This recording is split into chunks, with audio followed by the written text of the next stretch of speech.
बिस्मिल्लाहिर्रहमानिर्रहीम। मुअज़्ज़ज़ ख़वातीन व हज़रात, अस्सलामु अलैकुम।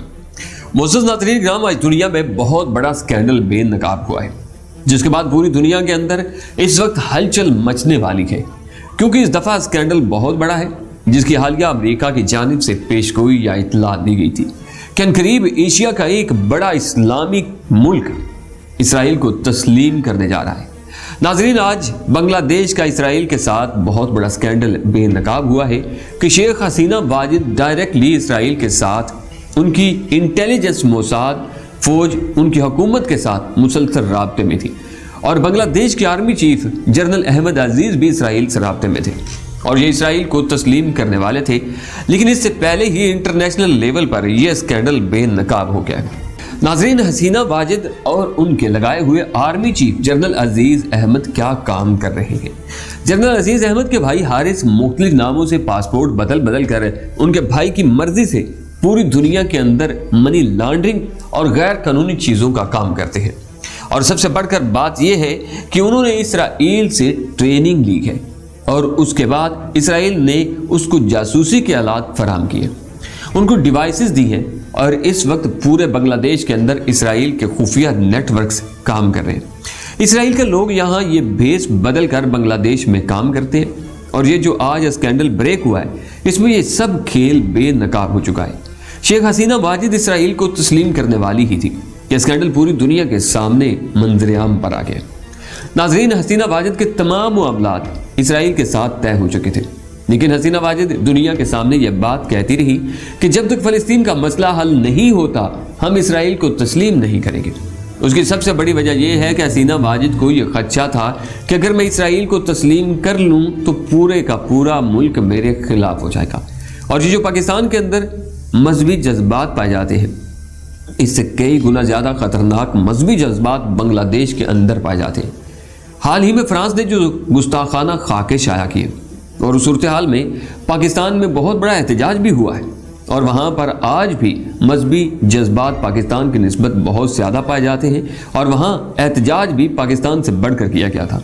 नाज़रीन, अब जो स्कैंडल सामने आया है उसके मुताबिक बांग्लादेश इसराइल के साथ खुफिया तौर पर काम कर रहा था।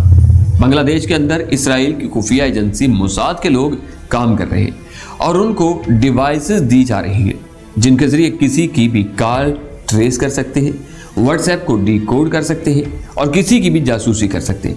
अपने शहरियों का तमाम डेटा उस जासूसी से इसराइल के ज़रिए हासिल करते हैं और फिर उनके खिलाफ कार्रवाई करते हैं। और इसराइल बांग्लादेश को जो डेटा जासूसी के ज़रिए देता है, मिसाल के तौर पर इसराइल 100 चीज़ों का मतलब 100 लोगों का डेटा जासूसी से हासिल करता है, तो 50 का डेटा बांग्लादेश को देता है और 50 का अपने पास रखता है। और इसराइल इस तरह दुनिया के अंदर काम भी करता है। वो किसी भी मुल्क के साथ मिलकर पहले तो जासूसी करता है, फिर डाटा इकट्ठा करता है, और उस डाटा में 50% डाटा उस मुल्क को देता है और 50% पर खुद काम करता है, और फिर लोग खरीदता है और उन लोगों के ज़रिए मुल्क में दहशत गर्दी करवाता है। हसीना वाजिद का ताल्लुक इसराइल से बहुत गहरे लेवल पर बन चुका है। नाज़रीन, जब बांग्लादेश पाकिस्तान से तोड़ा गया था तो उस वक्त इसराइल ने पूरा किरदार अदा किया था। अब तो सारी दुनिया के अंदर डॉक्यूमेंट डीक्लासिफाइड हो चुके हैं। अब तो कुछ सीक्रेट नहीं रहा, सारी दुनिया को पता चल चुका है कि इसराइल ने कैसे इंडिया और बांग्लादेश की मदद की थी, और हमेशा से इसराइल पाकिस्तान के खिलाफ रहा है। अब इसराइल पूरी तरह हसीना वाजिद को, जो इंडिया के साथ है, जो पाकिस्तान के मुखालिफ जज्बात रखती है, और जो हालिया इमरान खान के आने के बाद कुछ ताल्लुकात पाकिस्तान के बांग्लादेश के साथ बेहतर हुए, उसके पीछे कोई पाकिस्तान का हाथ नहीं था, ना हमारी एस्टेब्लिशमेंट ने कुछ किया है। उसके पीछे खालिस्तान इसराइल का हाथ था। इसराइल ये चाहता था कि बांग्लादेश और पाकिस्तान के ताल्लुकात बेहतर हों, और मैं बांग्लादेश के ज़रिए पाकिस्तान को प्रेशराइज करूं कि आप भी इसराइल को तस्लीम करें। इस वक्त बांग्लादेश और उनकी फ़ौज इसराइल को तस्लीम करने के लिए तैयार है। नाज़रीन, अरब ममालिक के साथ भी उनके मामला तय हो चुके हैं, और सऊदी अरब आज नहीं तो कल किसी भी वक्त इसराइल को तस्लीम करेगा। इसलिए सऊदी अरब ने पाकिस्तान पर दबाव डाला था कि आप भी इसराइल को तस्लीम करें। नाज़रीन, एक बात याद रखिएगा, जो असल बात होती है वो ऑफ द रिकॉर्ड होती है, और जो ऑफ द रिकॉर्ड बात होती है वो पूरी दुनिया के सामने नहीं आती। आप फ़लस्तीन के मामले पर देखें तो पाकिस्तान से लेकर बांग्लादेश तक एक ही बात की जाती है कि फ़लस्तीन का मसला उनकी मंशा के मुताबिक हल हो जाए, तो हम इसराइल को तस्लीम करने को तैयार हैं। हालांकि इन्हें कहना चाहिए कि इसराइल एक नाजायज़ रियासत है, हमें इसको तस्लीम करना ही नहीं है। اگر اسرائیل فلسطین سے نکلے اور کسی اور جگہ اپنا ملک بسائے تو ہم اسرائیل کو تسلیم کرنے کو تیار ہیں۔ ناظرین، الٹا یہ کہتے ہیں کہ اگر فلسطین اسرائیل کو تسلیم کر لے یا فلسطین کا کوئی حل نکل آئے یا فلسطین کے معاملات اسرائیل سے طے ہو جائیں تو پھر ہم اسرائیل کو تسلیم کر لیں گے۔ یعنی ایک چور آپ کے گھر میں آئے اور وہ آپ کے گھر پر قبضہ کر لے اور اس کے بعد آپ کہیں کہ چور اور مالک مل کے آپس میں معاملات طے کر لیں اور آدھا گھر چور لے لے اور آدھا گھر مالک لے لے تو ہم چور کو تسلیم کر لیں گے۔ اور یہ باہر سے اٹھ کر آنے والے یہودی فلسطین پر قبضہ کرتے ہیں تو آپ یہ سمجھتے ہیں کہ ہم ان کو تسلیم کر لیں گے اور ہم پوری دنیا کے اندر ان کو ایک جائز ریاست قرار دے دیں؟ ایسا ہو ہی نہیں سکتا۔ ناظرین، آپ سوچیں یہ اسکینڈل اس وقت منظر عام پر نہ آتا، ان کی آرمی چیف کا پتہ نہ چلتا، اس کے بھائی کا پتہ نہ چلتا اور پوری دنیا کے اندر یہ اسکینڈل بریک نہ ہوتا تو ظاہر سی بات ہے کہ کچھ عرصہ کے بعد بنگلہ دیش اسرائیل کو تسلیم کر لیتا۔ اب کوئی ایسی طاقت تو پیچھے بیٹھی ہوئی تھی جنہوں نے یہ کوشش کی کہ اس اسکینڈل کو پوری طرح بے نقاب کیا جائے، کہیں بنگلہ دیش اسرائیل کو تسلیم نہ کر لے۔